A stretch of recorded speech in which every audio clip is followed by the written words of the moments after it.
Yo creo que la quiebra del modelo keynesiano, es decir, ese modelo que surge después de la Segunda Guerra Mundial, se quiebra en los 70, donde es imposible mantener la tasa de reproducción de ganancia, que es la que sostiene el sistema.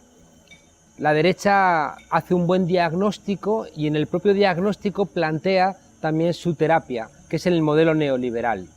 Y saben que para poderlo aplicar necesitan o convencer a la gente o reprimir a la gente. Y al final van a ir buscando una tensión entre ambos ámbitos. Allá donde no pueden convencer, van a reprimir, incluso en términos extremos, poniendo en marcha dictaduras, y en otros lugares van a intentar convencer apropiándose de todos los mecanismos de reproducción simbólica, las universidades, los medios de comunicación, los centros de difusión de cualquier tipo de idea, etcétera, ¿no? Ante la crisis de los años 60 y 70, la derecha hace un buen diagnóstico, plantea la terapia que es funcional también para sus intereses y va a empezar a colocar unas matrices sobre las cuales va a insistir hasta el punto de que va a ser capaz de convertirlo en un nuevo sentido común. Hay que adelgazar al Estado, el Estado es ineficiente, todos somos egoístas, lo público genera parasitismo, el Parlamento hay que desideologizarlo, las universidades tienen que formar para la empleabilidad y no para la revolución, hay que controlar los medios de comunicación, es decir, construyen toda una batería de ideas construyendo el nuevo marco neoliberal que va a cuajar en la expresión de Ronald Reagan del nuevo contrato por América, que también de alguna manera va a coincidir con lo que va a plantear Margaret Thatcher y que va a afectar a la propia socialdemocracia. Cuando en España en el año 82 entra Felipe González al gobierno, ya ha asumido los presupuestos neoliberales y un año antes en Francia Mitterrand también va a entender que la lucha contra el modelo neoliberal implica una serie de decisiones que la socialdemocracia no está dispuesta a afrontar, ¿no? Es como ya la derrota o la asunción de la impotencia por parte de la socialdemocracia. Claro, 30 años después, ¿qué es lo que vemos? Vemos que sigue habiendo un pensamiento crítico, una izquierda, una representación de lo de abajo, paralizada, enfadada, indignada, pero sin capacidad de plantear una transformación, mientras que en estos 30 años el conservadurismo, la derecha, los de arriba han implementado su modelo y lo han trasladado a todos los ámbitos, y uno de ellos es el del lenguaje, es decir, el lenguaje que también podría ser el que nos ayudara como un choque a salir de la cotidianidad del lenguaje complaciente.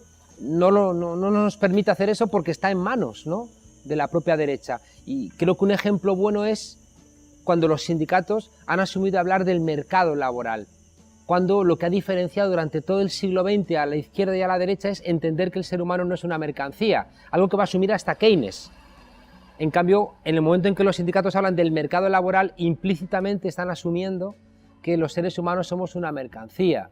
Y eso también nos va a explicar por qué la explosión de los indignados, uno de los grandes lemas va a ser: no somos mercancías en manos de políticos y banqueros, y recupera de alguna manera eso que pertenecía al sentido común de la izquierda, pero que se había visto arrumbado, ¿no?, por ese nuevo sentido común conservador, pero que tiene la fuerza todavía de la comprensión inmediata por parte de la gente, que le dice: es verdad, yo no soy una mercancía, no me robes mi dignidad solamente porque me tienes que emplear, deja de evaluarme, deja de hacerme test, deja de ver, en el caso extremo, si tengo un gen que me predispone a la obediencia, y entonces si tengo ese gen me vas a contratar, y si no lo tengo me vas a condenar, ¿no?, a la precarización o al desempleo, ¿no? Yo creo que esa recuperación del sentido común, esa recuperación de esos 30 años perdidos, pasan de alguna manera también por recuperar un análisis para el cual vamos a necesitar nuevas palabras.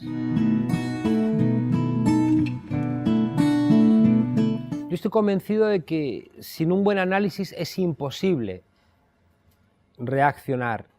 Estamos viendo cómo amplias masas de gente precarizada, a la cual se les obliga a perder su dignidad laboral, a las cuales se les ofrecen trabajos basura, con sueldos basura y con exigencias donde tienes que entregar para poder ser empleado incluso tu bondad, tu alegría, tu aspecto y tu compromiso íntimo, como si ese que te contrata por 400 euros fuera encima tu amigo. Esa gente que está sometida ya digo, a esa explotación, encima vota después de las elecciones a sus verdugos. O busca, en vez de alianzas en los que están tan precarizados como ellos, busca chivos expiatorios para intentar explicar lo que les ocurre. Y eso nos genera, en un escenario de los años 30, profundamente preocupante, ¿no? Creo que es muy importante hacer nuevos diagnósticos y por eso creo que el 15M ha sido lo más importante que le ha ocurrido a la democracia, porque el 15M ha roto ese sentido común y de repente ha puesto un discurso que la gente lo ha interpretado, y toda la gente que lee la crisis como estafa no va a leer la crisis como culpa de la izquierda, de los sindicatos, de los inmigrantes, de los receptores de subsidios, como vemos que está ocurriendo por ejemplo, en Grecia, ¿no? Por tanto, creo que la tarea es primero un buen análisis de lo que ocurre. Una vez que tú haces un buen análisis, hay dos elementos. Uno es incrementar la gente que comparte ese análisis y por tanto hacen falta tareas de sumar. Por eso el 15M también ha sido inteligente cuando, en vez de utilizar expresiones tradicionales de izquierda y derecha o expresiones tradicionales de construcción de la acción colectiva, ha buscado fórmulas novedosas que permiten que venga gente que no vendría a los llamados tradicionales de la izquierda, ¿no? Creo que polémicas recientes como barbacoa contra los chorizos, ¿no? Que había gente que decía, bueno, esto es muy desafortunado porque no son tiempos de bromas. Hay una parte de verdad que hay que tener cuidado hasta dónde vas, ¿no? con la teatralización de la protesta, pero por otro lado convocas a gente que no la podrías convocar con los llamamientos tradicionales sindicales o de la izquierda política. Y al lado de esa reconstrucción, ¿no? del análisis y esa expresión diferente para que venga nueva gente, creo que también hay que hacer resistencias. Y las resistencias nos emplazan a algo que todavía no sabemos cómo es. Uno de los problemas centrales que tenemos es que no podemos definir cómo es el capitalismo. Se ha convertido en algo tan proteico, algo tan lleno de matices, que es muy difícil analizarlo y por tanto plantear la alternativa. Y si tú no puedes definir algo, tampoco puedes luchar contra ese algo. Y eso te obliga también a tener como unas estrategias como muy flexibles, muy abiertas, muy de acción-reacción a cada caso concreto, ¿no?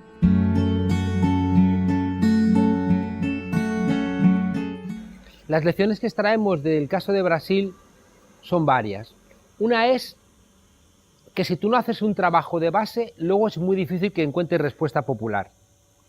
Había una red muy importante de movimientos sociales que estaban activos, que habían hecho trabajo de base y que cuando convocan para protestar contra el precio del transporte, encuentran una ciudadanía activada, cosa que ya no tenían los partidos políticos porque habían abandonado esa tarea.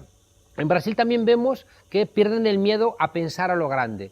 Así como en España el 15M se asustó de asumir mayores responsabilidades, en Brasil no. En Brasil han entendido que si quieren respuestas grandes tienen que pensar también a lo grande y actuar a lo grande, lo cual implica también tareas de representación a las cuales han demostrado no tener ningún tipo de miedo.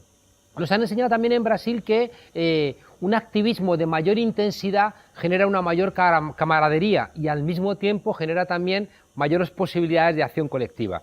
Es decir, que cuando tú subes el diapasón de la protesta, te encuentras en la calle con gente que, como tú, está empezando a jugarse cosas. Y ahí se generan también unas redes de solidaridad que son las que van a permitir una política también de alta intensidad. Yo creo que si desde esta Europa complaciente, que se olvidó que las luchas de hoy son los derechos de mañana, igual que las luchas de ayer son los derechos de hoy, y por eso estamos viendo cómo se desmantela toda nuestra estructura democrática y social, ya digo, si entendiéramos que las luchas de hoy son los derechos de mañana, encontraríamos en el ejemplo de América Latina razones, ¿no? Primero, para la esperanza, para entender que es verdad que se puede cambiar.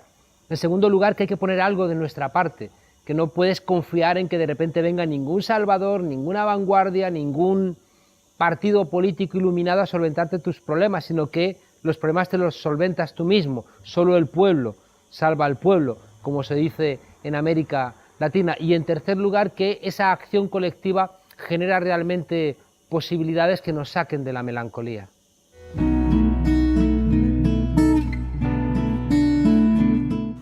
Hay una gran diferencia entre América Latina y Europa, y es que Europa tenía y lo está perdiendo, y por eso tenemos miedo, mientras que América Latina no tenía y lo está ganando, y por eso tiene esperanza, ¿no? Es decir, que sabemos por los neurobiólogos que la felicidad no está sino en la antesala de la felicidad, ¿no? Realmente donde somos felices es en la fase previa a la consecución de las cosas, en la lucha por conseguirlas, ¿no? En el cortejo, ¿no? Antes que en el hecho concreto, ¿no? Del amor. De alguna manera América Latina está en ese proceso, ¿no? de ver que las causas tienen efectos y que realmente el esfuerzo merece la pena porque consiguen ver mejoradas cosas que aquí estamos perdiendo y que de alguna manera nos invita a la autodefensa, al egoísmo, al individualismo, al miedo. Por eso es mucho más fácil en América Latina que fuerzas que representan lo que tradicionalmente hemos llamado la izquierda, esa representación de los de abajo, tengan apoyo popular, mientras que aquí es más fácil en Europa que la respuesta caiga más del lado del conservadurismo, de lo que tradicionalmente hemos llamado la derecha, porque es una apelación al individualismo, al miedo, al egoísmo, a un Berlusconi que dice: yo sé que soy un sinvergüenza, pero al ser yo un sinvergüenza usted también puede ser un sinvergüenza, ¿no? Es de alguna manera devolver esa impunidad a la ciudadanía, ¿no? Y de la misma manera que en el caso de España el anuncio más caro del año, que suele ser el último del 24 o el primero del día 1 de enero, suele ser de el gobierno de España invitándonos a jugar a la lotería, que es una cosa terrible como metáfora, ¿no? Nos está diciendo que jueguen a la lotería, alguno de ustedes se va a llevar el dinero de todos los demás y yo como gobierno de España esto es lo que les ofrezco, ¿no? En cambio nosotros lo compramos y cuanta más crisis hay, más gente juega a la lotería esperando que ese golpe de suerte del cuento de la Cenicienta te venga a solventar tus problemas, ¿no?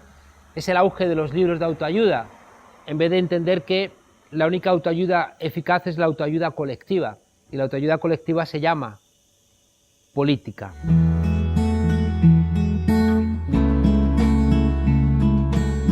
Creo que nos emplazan demasiados elementos, lo cual implica que debiéramos ser conscientes de que ningún pequeño grupo, por muy iluminado que esté, va a conseguir los cambios. Es decir, o conseguimos elementos de transformación de la conciencia de todo un pueblo, o creo que ellos que tienen los medios de comunicación, las universidades, los diccionarios, las tertulias, la iglesia, las grandes empresas, el IBEX 35, etcétera, van a ser capaces de conseguir su gran sueño, y es que la víctima tenga el verdugo en su cabeza. ¿Cómo podemos revertir esto? Solo se me ocurre corresponsabilizando a la gente en la necesidad de pensar cómo quiere vivir, y eso se llama un proceso constituyente.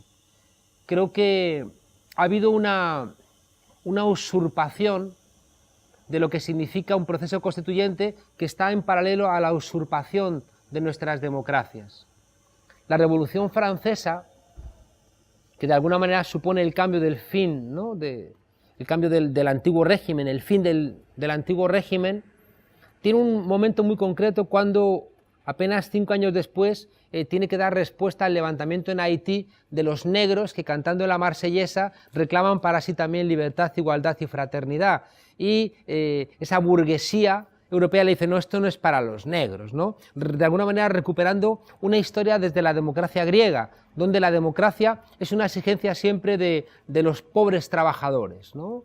Es decir, la democracia es una exigencia de aquellos que están sosteniendo el aparato social, pero se ven expulsados de la idea de ciudadanía.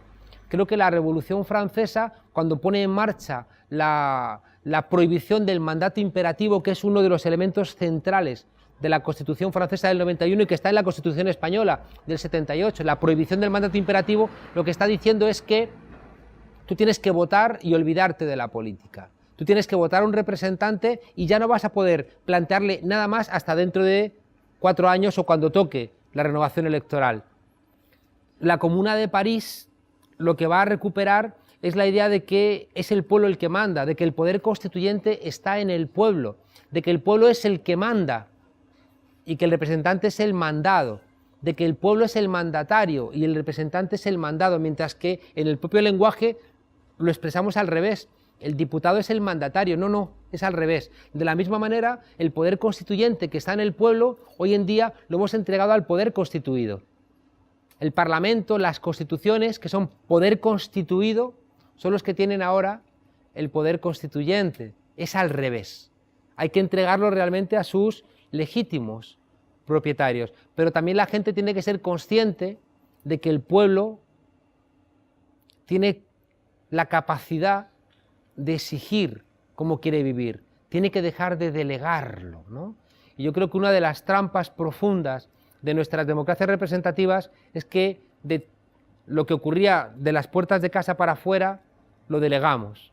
Ha habido toda una construcción intelectual de que somos muchos, de que es imposible en nuestras sociedades la democracia directa, de que el que realmente sabe de la política es el representante y no el ciudadano, de que la felicidad ya no está en las cuestiones colectivas, sino que la felicidad la desarrollamos en el ámbito privado. Todo eso que fueron convirtiéndolo en un sentido común, al final nos hace rehenes de la delegación.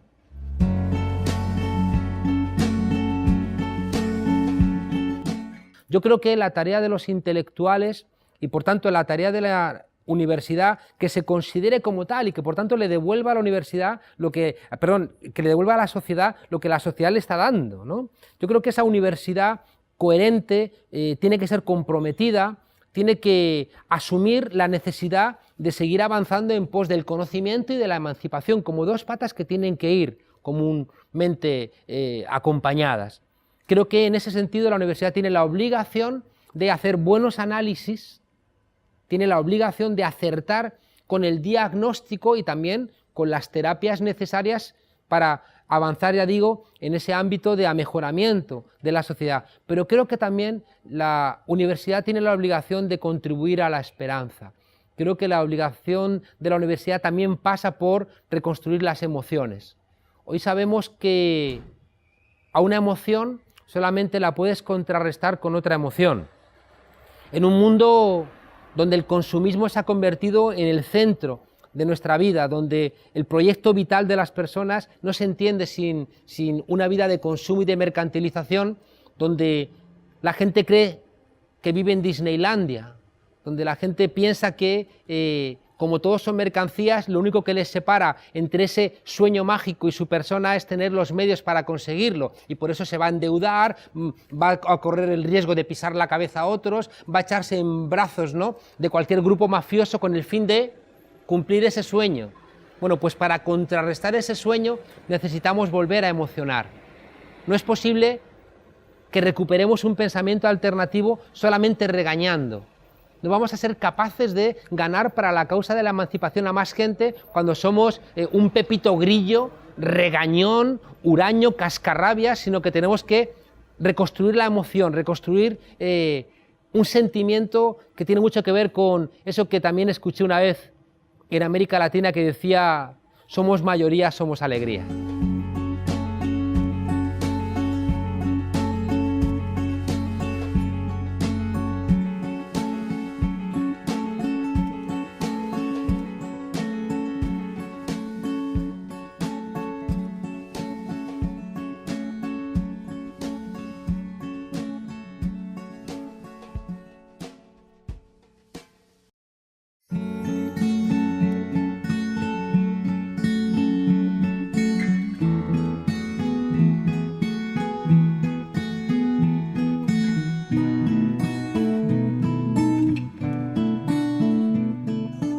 Yo creo que la quiebra del modelo keynesiano, es decir, ese modelo que surge después de la Segunda Guerra Mundial, se quiebra en los 70, donde es imposible mantener la tasa de reproducción de ganancia, que es la que sostiene el sistema. La derecha hace un buen diagnóstico y en el propio diagnóstico plantea también potencia por parte de la socialdemocracia. Claro, 30 años después, ¿qué es lo que vemos? Vemos que sigue habiendo un pensamiento crítico, una izquierda, una representación de lo de abajo, paralizada, enfadada, indignada, pero sin capacidad de plantear una transformación, mientras que en estos 30 años el conservadurismo, la derecha, los de arriba han implementado su modelo y lo han trasladado a todos los ámbitos, y uno de ellos es el del lenguaje. Es decir, el lenguaje, que también podría ser el que nos ayudara como un choque a salir, plantear la terapia que es funcional también para sus intereses. Y va a empezar a colocar unas matrices sobre las cuales va a insistir hasta el punto de que va a ser capaz de convertirlo en un nuevo sentido común. Hay que adelgazar al Estado, el Estado es ineficiente, todos somos egoístas, lo público genera parasitismo, el Parlamento hay que desideologizarlo, las universidades tienen que formar para la empleabilidad y no para la revolución, hay que controlar los medios de comunicación, es decir, construyen toda una batería de ideas, construyendo el nuevo marco neoliberal que va a cuajar en la expresión de Ronald Reagan del nuevo contrato por América, que también de alguna manera va a coincidir con lo que va a plantear Margaret Thatcher y que va a afectar a la propia socialdemocracia. Cuando en España en el año 82 entra Felipe González al gobierno, ya ha asumido los presupuestos neoliberales, y un año antes en Francia Mitterrand también va a entender que la lucha contra el modelo neoliberal implica una serie de decisiones que la socialdemocracia no está dispuesta a afrontar, ¿no? Es como ya la derrota o la asunción de la su terapia, que es el modelo neoliberal. Y saben que para poderlo aplicar necesitan o convencer a la gente o reprimir a la gente. Y al final van a ir buscando una tensión entre ambos ámbitos. Allá donde no pueden convencer, van a reprimir, incluso en términos extremos, poniendo en marcha dictaduras, y en otros lugares van a intentar convencer apropiándose de todos los mecanismos de reproducción simbólica, las universidades, los medios de comunicación, los centros de difusión de cualquier tipo de idea, etcétera, ¿no? Ante la crisis de los años 60 y 70, la derecha hace un buen diagnóstico